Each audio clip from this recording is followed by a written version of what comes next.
What the Falcons do? Rise up. Welcome to Rise Up Reactions, the show where we talk all things Falcons, NFL, Georgia sports, and in general the sports news of the day. I'm your host, Dr. Lee Denning, and we're here in my office. We're pre-clinic, pre-rounds, and I just wanted to very briefly touch on my pretty raw thoughts on the Falcons schedule and kind of go through it real quick. This came out about 8 o'clock last night. Internet was an issue, so otherwise I would have had a video out later in the evening. But it's early in the morning here on Friday the 13th, and we're just going to quickly run through this. So we open ridiculously strong here with the Saints going to the Falcons. I don't remember the last time we opened with that particular rivalry. I'm kind of surprised it's a 1 o'clock game. That's usually a really big rivalry for the Falcons, and I know the Falcons are not really supposed to be great this year, but I'm just a little surprised because that has a lot of historic meaning to it, that's not maybe a 4 o'clock game or something. But again, that's a game that some season ticket holder I will definitely be at. I always like to go to the Saints game, and it's pretty great that we open it up about a week after my birthday. I did notice something about our schedule, though. When we go to the West Coast to play those teams, we are the 4:25 or 4 o'clock games for those. It's to be expected. That's their 1 o'clock games. We have one primetime game. That would be a Thursday night game where we go to the Panthers. And then we have otherwise every game scheduled for 1 o'clock in the afternoon. We have 0 primetime games, no Monday Night Football, nothing like that on the schedule. Now, if we turn out to be much, much better than I anticipate we're going to be, maybe towards the end of the season when they have some flex schedules, we get flexed into a more primetime schedule. But in general, I think this is probably going to be the way it is. I don't look for the Falcons to really do that great. We follow that up with what looks like a couple of week road trips. We're going to go out west and we'll play the Rams and the Seahawks back-to-back weeks. Going to be tough games, but I'm actually glad to see the Seahawks and the Saints on here early. I don't know what our identity is going to be, and I don't know what the identities of some of these other teams are going to be either.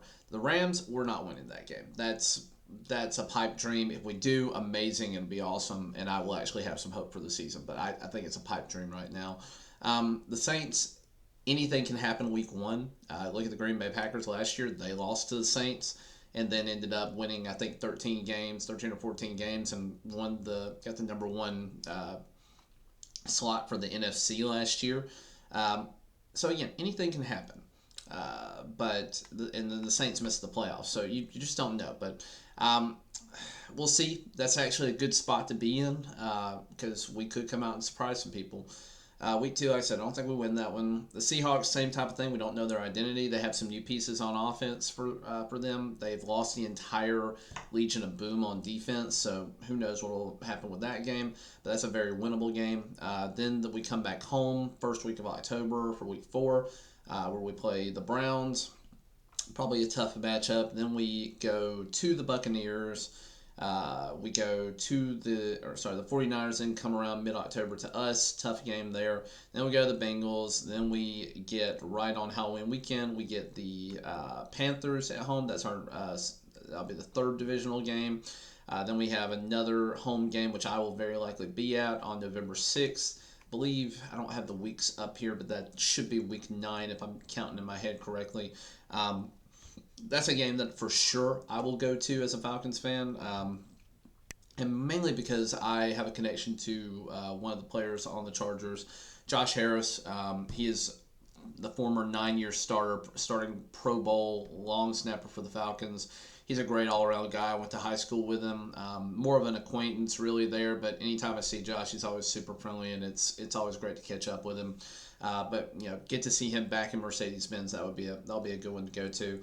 Then we have our Thursday night game immediately after that for week 10.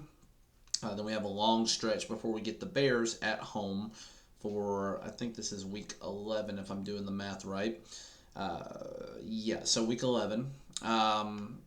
And again, that's a winnable game. I think we'll know a lot more about our team by then, but I would rather have had that game early in the season So then we go week 12. This is what I was afraid of. Thanksgiving week on Sunday, we will be going to the Washington Commanders, or as I will, again, always call them, the Washington Commies. Um, that's not the best time to be going to FedEx Field. I wish this game was earlier in the season, and not because it's a winnable game. It's a winnable game whether we play there or here or whenever we play it.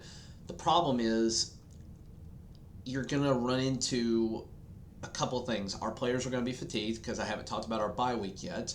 We have a very late bye week, which isn't even after this game, but we have a very, very late bye week. We will be going to FedEx Field after 11 games, or 10 or 11 games have already been played on it, plus whatever college games happen in the meantime. FedEx Field is incredibly poorly run and maintained. It is where I feel like the bulk of career-ending or career-altering lower body injuries occur. It just seems like so many quarterbacks have had life-altering knee injuries or ankle injuries or just season and career-ending things happen to them there. I really wish we were playing them early in the year when the field is somewhat better maintained. And I think a lot of us ultimately wish they would go to turf instead of being a true grass field. That field is terrible, and that, again, the ownership is terrible. I feel so sorry for the fan base there, but that's going to be a tough one for injury purposes, and again, we're going to be very fatigued at that point in the season. Then we come back week 13, we get the Steelers at home, possibly a winnable game. We'll see. I think Kenny Pickett will be starting there, and I also think Desmond Ridder is probably getting a start around this point. Then we have a bye week, and coming off the bye, we go to the New Orleans Saints, and then to the Ravens. Now, again, tough games, both of those at that time of the year. Christmas Eve, we play the Ravens, and then New Year's Day, we get the Cardinals at home. And then we close the season on January 8th. We do get the Bucs at home. That's another one that I'll be at, if for no other reason than to hopefully see the final regular season game for Tom Brady. I really hope this guy doesn't come back for another year after this one. It's been tough to have him on the Bucs after we lost to him in the Super Bowl and then had to play him twice a year. But again, I don't know that much has changed about my thoughts on how we do this year. I am glad we get some of the games that we get early. I think some of these games are definitely winnable. And we could catch a team sleeping here or there. Now, my question is, are we a playoff team? I don't know yet. I don't think we're going to be, but I could be pleasantly surprised. Some of these moves that we made could turn into just this ragtag group of amazing value and amazing pieces. But we are, quite frankly, in salary cap hell right now. So we got to get through this season and get 30% of our cap back that's not going directly to dead cap, and then potentially we have a chance of being okay. But anyways, I'm excited for the schedule. There are some games that for sure I'll be going to. I don't think I'm going to go to every home game this year. So if you know me personally or know how to reach out to me, definitely give me a call. There are tickets that are up for grabs here that we're about on the 40-yard line or so in the third level, kind of lower to the field. So definitely feel free to reach out to me for those. But definitely for sure games I'm going to week 1. I'm going to week 9, and I will go to the week 18 closer for sure. And otherwise, we'll see how it goes. But I'm excited to finally have a schedule to kind of know where we stand. And I'll be looking at a little bit deeper dive in the entire NFC South here in the near future. But that's all I got for you today, guys. So until next time, rise up. If you like this video, please hit the like button, leave a comment below, tell me what you think about the Falcons schedule or just your own team schedule in general. Consider subscribing. It really helps the channel out a lot. But otherwise, thanks, guys, and rise up.